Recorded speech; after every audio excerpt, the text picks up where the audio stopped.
Oke, baik. Bismillah. Assalamualaikum warahmatullahi wabarakatuh. Waalaikumsalam warahmatullahi wabarakatuh. Dan selamat sore anak-anak semua. Sore, Pak. Baik, Bapak ucapkan terima kasih banyak kepada anak-anak semua sudah mau menyempatkan waktunya untuk hadir di ruangan bimbingan kelompok pada hari ini. Baik, sebelum kita melangkah ke bimbingan kelompok pada hari ini, alangkah baiknya kita berdoa terlebih dahulu ya.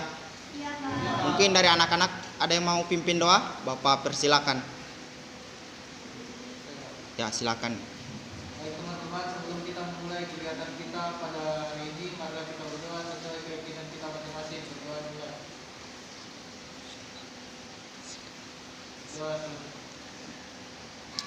Baik, terima kasih. Di sini sudah saling mengenal ya, atau belum? Belum, Pak. Belum, Pak. Oh, ya. Sini sudah tahu nama Bapak? Belum. Oke, baik. Mulai dari Bapak ya untuk memperkenalkan nama. Baik, perkenalkan nama Bapak Fikran Pratama Sita. Bapak tinggal di Jalan Kuebongo. Terima kasih. Nah, mungkin dari mana yang ya, silakan. Perkenalkan, nama saya Bunda Sisa, alamat saya di Jalan Abadi. Ya, baik. Silakan.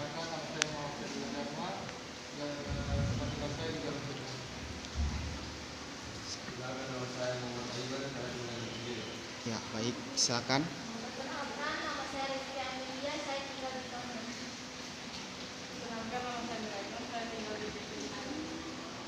Perkenalkan, nama saya Farin Effendi, alamat saya dari Donggala, Pak. Oke, baik. Terima kasih anak-anak ya sudah mau memperkenalkan namanya. Saya harap, Bapak harap teman anak-anak semua di sini bisa kompak dan bisa memberikan pendapatnya terkait bimbingan kelompok pada hari ini. Oke, baik anak-anak, di sini kita akan menyepakati waktu bimbingan kelompok pada hari ini, yaitu 25 menit. Bagaimana anak-anak? Sepakat? Oke, baik. Terima kasih anak-anak. Di sini sudah ada yang tahu pengertian dari bimbingan kelompok pada hari ini? Belum, Pak. Oh, baik. Baik, Bapak jelaskan sedikit ya terkait pengertian bimbingan kelompok pada hari ini. Pengertian bimbingan kelompok merupakan layanan BK yang diberikan kepada individu untuk membahas masalah atau topik umum secara luas dan mendalam yang bermanfaat bagi anggota kelompok. Bagaimana anak-anak, paham ya? Oke, baik, terima kasih. Baik, di bimbingan kelompok pada hari ini terdapat dua asas. Yang pertama asas kesukarelaan, yang kedua asas keterbukaan. Di mana asas kesukarelaan itu anak-anak datang kemari dengan sukarela tanpa ada paksaan dari pihak manapun. Yang kedua asas keterbukaan, di mana anak-anak di sini terbuka dan untuk menceritakan permasalahan yang ia alami. Mungkin seperti itu. Bagaimana anak-anak, paham? Oke, baik, terima kasih. Oke, baik, Bapak melihat di sini agak sedikit kurang fokus ya. Mungkin kita akan mengadakan games atau ice breaking terlebih dahulu agar bisa memfokuskan anak-anak semua. Mungkin dari anak-anak ada saran ice breakingnya?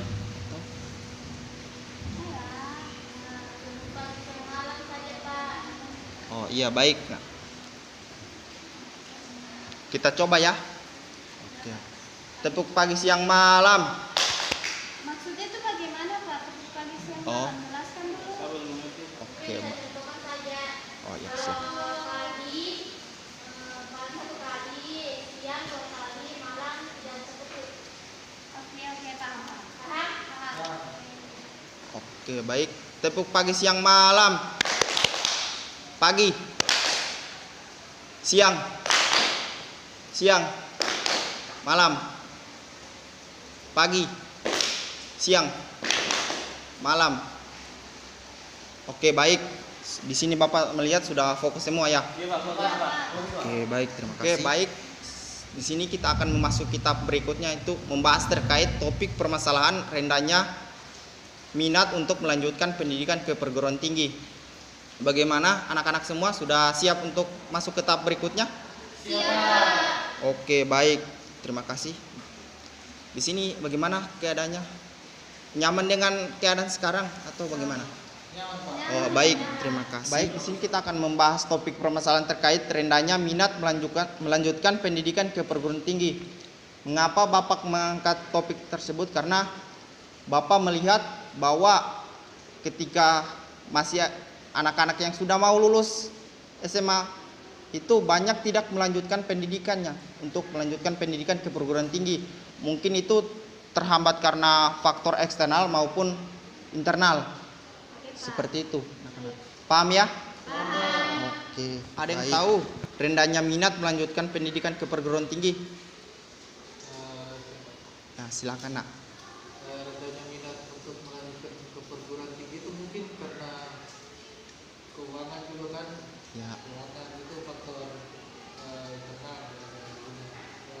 Terus itu mungkin karena kemauannya sendiri, dia mau bekerja ternyata dia lebih sukses kalau membuka usaha atau bekerja, jadi dia tidak memilih untuk bekerja lagi melanjutkan pendidikan.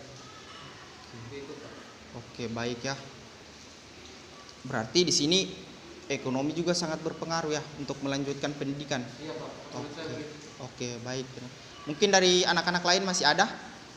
Silakan. Menurut saya ketidakmauan seseorang dalam melanjutkan pendidikan, Pak. Oh iya. Berarti di sini diri kita lagi ya Iya, Pak. dituntut untuk mau melanjutkan atau tidak. Iya. Oh iya, baik. Terima kasih kepada anak-anak sudah mau memberikan masukan terkait topik permasalahan kita pada hari ini. Oke, baik. Di sini Bapak mau minta pendapat dari anak-anak semua terkait kan di topik pembahasan kita tadi ada rendahnya minat untuk melanjutkan pendidikan ke perguruan tinggi. Di sini Bapak meminta pendapat anak-anak semua terkait pendidikan dengan minat. Mungkin dari anak-anak semua bisa. Apa bagaimana? Minat ya. Oke, berarti seperti kemauan ya. Oke, baik. Mungkin ada lagi? Minat itu seperti keterkaitan seseorang pada satu bidang. Ya. Oke, baik. Terima kasih. Mungkin dari Kalau anak-anak lain? pendidikan lagi, Ya, Pak. pendidikan. Kalau pendidikan itu kalau yang saya cuma ada dua kata nih Pak. Ya. Pendidikan itu kayak sekolah. Sekolah. Oke. Sekolah dari SD, SMP, SMA sampai kita masuk ke perguruan tinggi. Perguruan tinggi. Ya, baik. Mungkin masih ada lagi? Maka sama sih, Pak. Kalau minat itu seperti semacam kemauan Pak. Tapi kalau untuk pendidikan itu, kalau hubungannya minat dengan pendidikan ini bagaimana kita maunya kita untuk melanjutkan pendidikannya kita Pak.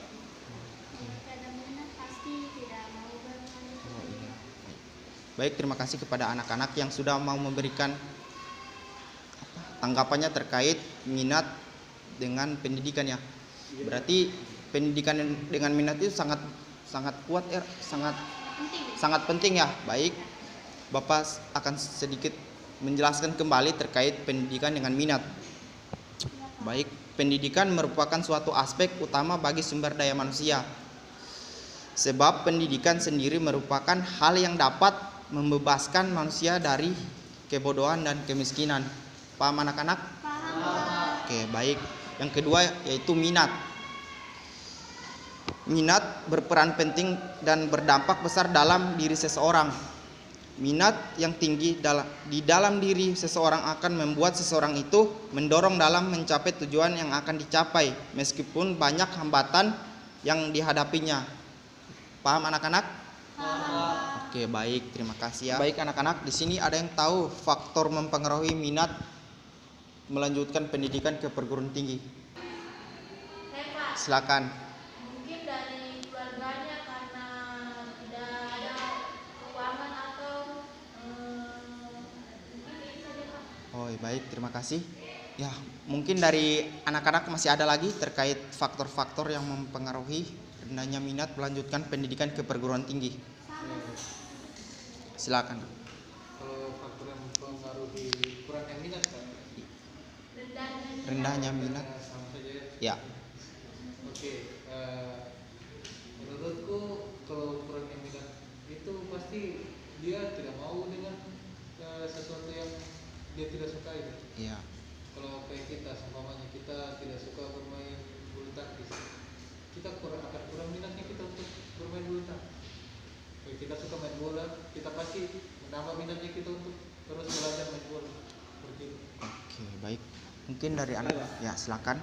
Mungkin yang biasa kita temukan di luar-luar itu Pak, mungkin dia biasa sudah nyaman begitu Pak dengan bekerja dapat uang, jadi untuk menuntut pendidikan lebih tinggi kurang minat begitu. Ya, baik. Mungkin dari siapa?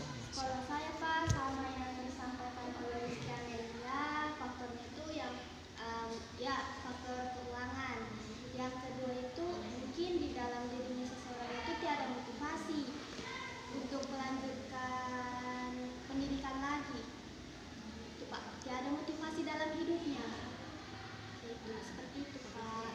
Ya, silakan.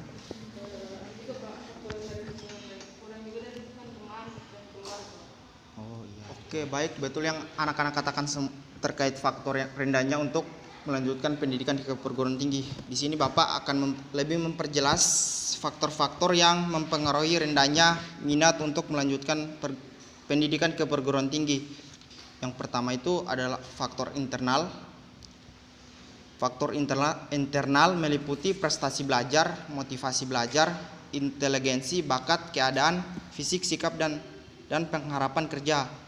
Faktor internal yang mempengaruhi minat siswa untuk melanjutkan studi ke perguruan tinggi adalah prestasi belajar. Jadi prestasi belajar di sini sangat berpengaruh bagi minat untuk melanjutkan pendidikan ke perguruan tinggi. Sehingga tidak menutup kemungkinan bahwa siswa yang berprestasi rendah akan memiliki minat yang rendah untuk melanjutkan studi ke perguruan tinggi. Bagaimana anak-anak, paham? Paham Pak. Oke, baik, terima kasih. Oke, baik, di sini Bapak akan menjelaskan lagi terkait yang kedua, faktor eksternal. Faktor eksternal meliputi lingkungan sosial budaya, teman sekolah, dan faktor sosial ekonomi dan lain-lainnya. Jadi di sini lingkungan itu sangat berpengaruh bagi kita untuk melanjutkan pendidikan ke perguruan tinggi. Begitupun teman, dan salah satunya faktor ekonomi. Jika ekonomi keluarga kita tidak mampu untuk membiayai kita untuk melanjutkan pendidikan, itu saya pikir sangat mustahil. Apakah anak-anak sudah paham terkait faktor eksternal? Oke, baik, terima kasih. Baik, di sini Bapak mau bertanya kepada anak-anak semua terkait topik yang kita bahas pada hari ini, yaitu rendahnya minat untuk melanjutkan pendidikan ke perguruan tinggi. Apakah di antara kalian ada yang tidak mau melanjutkan pendidikan ke jenjang perguruan tinggi? Ya, silakan Nak. Saya Pak, saya kenapa tidak mau melanjutkan pendidikan ke perguruan tinggi? Karena kan sekarang saya sekelas 11 IPA kan Pak. Terus saya itu maunya itu masuk di prodi BK. Saya rasa jurusan yang ada di SMA sekarang ini tidak nyambung dengan jurusan yang saya akan ambil di dunia perkuliahan Pak. Makanya saya itu kayak tidak punya minat untuk melanjutkan ke perguruan tinggi, karena saya cuma mau itu, saya masuk di perguruan tinggi itu cuma mau ambil prodi BK saja, tidak ada yang lain. Oke, baik ya. Berarti di sini Vini kan kelas 11 IPS IPA 2 ya. Ya. Jadi di sini Vini hanya mau masuk di prodi BK, tidak mau masuk di jurusan lain. Iya. Baik anak-anak, apakah ada saran dari permasalahan yang disampaikan oleh Vini? Saya Pak, Silakan. mungkin bisa dicoba dulu ini, karena ada teman saya, dia dulu waktu SMA itu jurusan IPS, tapi sekarang dia masuk ke kedokteran. Jadi tidak apa-apa sih, kayaknya harus dicoba dulu, karena kalau dicoba pasti belum tahu apa anunya. Itu sih menurut saya Pak. Baik, terima kasih. Mungkin dari anak-anak lainnya masih ada yang ingin memberikan masukan terhadap Vini? Saya Pak, betul tadi yang bilang Rizky Amelia. Ya. Mungkin kita coba saja dulu kan, untuk perkuliahan itu pasti kita diajari dari awal dari Pak. Ya. Tidak mungkin langsung satu kali langsung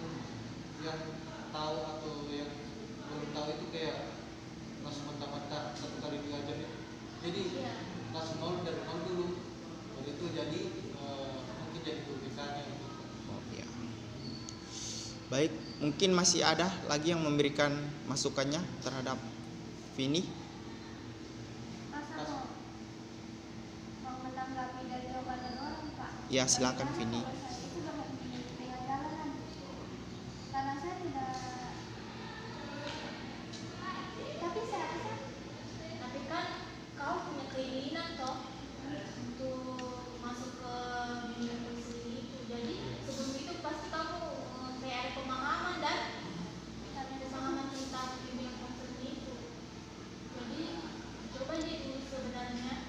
Kalau memang berhenti di situ ya lebih bagus. Itu dari diri sendiri lah. Itu dari diri sendiri lagi gitu. Resiko juga bukan. Oke, baik, terima kasih kepada Rizky Amelia. Mungkin dari teman-teman ada yang mau menceritakan lagi Saya permasalahan Pak, terkait? Ya, silakan. sini bukan cerita aku sih, cuma teman-teman. Ya, silakan. Sini kan topiknya merendahnya minat melanjutkan pendidikan ya. Ya, Di sini temanku atau tetanggaku ini dia ini pintar Pak, ya. pintar, orang tuanya juga berkemampuan kayak cukup kaya lah, tapi dia tidak mau melanjutkan pendidikan ke jenjang universitas karena banyak yang didengar kalau selesai ke universitas itu cuma jadi kayak pengangguran lah, Pengangguran, ya. pengangguran. Mungkin itu sih, tapi saya mau bertanya ke teman-teman sekalian, apa yang harus bisa saya jelaskan ke temanku ini agar dia itu kayak tidak mau, dia itu bisa tidak boleh tuh kayak mendengar perkataan orang tentang kalau kita ke universitas itu pasti selesai ke universitas itu kayak pengangguran lagi. Mungkin itu kepada teman-teman bisa. Oke, baik, terima kasih kepada Rizky Amelia sudah mau menceritakan permasalahan terkait temannya ya yang tidak mau melanjutkan pendidikan ke perguruan tinggi. Mungkin dari anak-anak lain ada tanggapan atau masukan kepada temannya Rizky Amelia? Mungkin bisa dijelaskan kemarin dicoba aja dulu. Kalau urusan pekerjaan itu kan sudah awal yang ngatur. Jadi kita yang usaha dulu. Depannya itu awal itu kan kita hanya mencoba. Terus ada mencoba. Saya mungkin dari saya Sama kayak tadi yang kamu sampaikan ke saya. Karena kan belum tentu juga memang istilahnya kayak banyak sudah ikan tersebar, tapi tidak mungkin ikan-ikan tersebut makannya kan beda-beda kan Mas? Iya. Ya, pasti direkrut ya. Perumpamannya begitu Pak. Iya. Pasti adalah saja orang yang mau mengerjakan dia, yang penting dia itu punya usaha, punya skill. Nah, tidak mungkin tidak dapat pekerjaan. Baik, terima kasih anak-anak sudah mau memberikan masukan terhadap permasalahan yang diceritakan oleh Rizky Amelia. Mungkin dari anak-anak semua masih ada lagi yang mau menceritakan? Yang ada Pak. Oke, baik, terima kasih. Oke, baik. Di sini Bapak coba merefleksi kembali apa yang disampaikan oleh Navini dengan Rizky Amelia. Jadi kita tidak perlu terpatok untuk tidak mencoba dulu. Kita harus mencoba dan motivasi diri kita agar bisa melanjutkan pendidikan ke perguruan tinggi tanpa mendengarkan omongan orang dari luar. Mungkin seperti itu yang bisa Bapak sampaikan terkait permasalahan yang diceritakan oleh Navini dengan Rizky Amelia. Ya Pak. Oke, baik, karena waktu kita sudah mau habis, Bapak sedikit meminta kesan dari anak-anak semua agar bisa terkait bimbingan kelompok pada hari ini. Mungkin dari anak-anak ada kesannya? Saya Pak. Silakan. Saya pesanku seru. Seru ya. Ya, karena Oke, baik, terima kasih. kelompok ini ternyata tidak sekedar bisa dipikirkan, bisa mendengar pendapat kita, saling menerima masukan. Lalu saya senang dengan topik yang Bapak kasih tentang rendahnya minat seseorang melanjutkan ke perguruan tinggi. Itu Pak. Oke, baik, terima kasih Navini ya Ya, sudah mau Pak. memberikan kesannya. Ya Pak. Ya, mungkin Kalau saya aku sudah pasti senang dan juga saya berterima kasih kepada Bapak yang telah membuat kegiatan dengan kelompok pada hari ini dan juga saya berharap semoga apa yang kita sampaikan di sini terima kasih. Mungkin. Kalau saya Pak, seru dan asik karena banyak ilmu yang bisa dapat dari Baik, terima kasih ya. Silakan.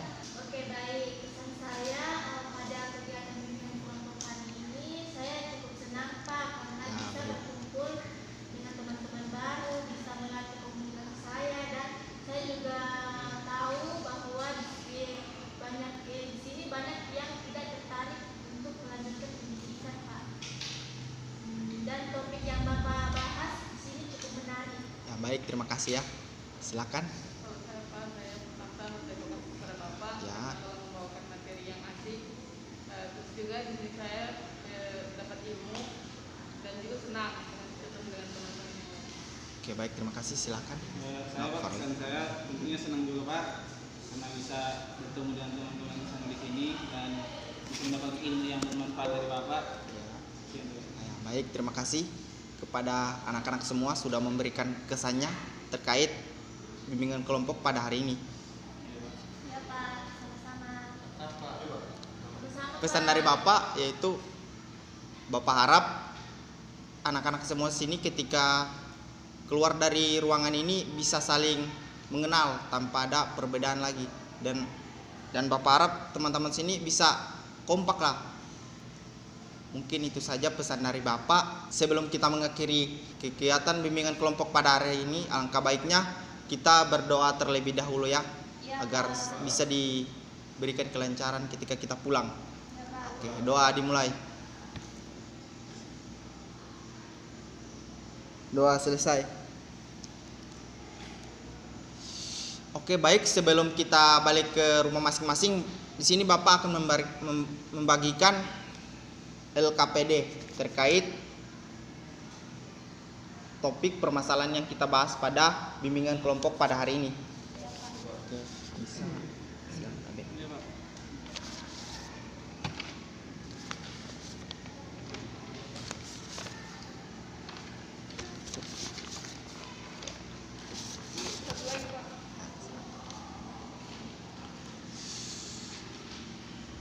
Pak, di ini nanti kapan dikumpul Pak? Oke, baik. Itu dikumpul nanti pertemuan selanjutnya di ruangan yang sama dengan jam yang sama. Oke Pak, di ruangan yang berbeda Pak? Di ruangan yang sama. Oh, di ruangan yang sama. Ya. Oke, baik Pak, makasih Pak. Ya, sama-sama. Baik, Bapak ucapkan terima kasih banyak kepada anak-anak semua yang sudah mau mengikuti bimbingan kelompok pada hari ini. Iya Pak. Sekian dari Bapak. Bapak ucapkan wastabiqul khairat wabillahi taufik walhidayah. Assalamualaikum warahmatullahi wabarakatuh.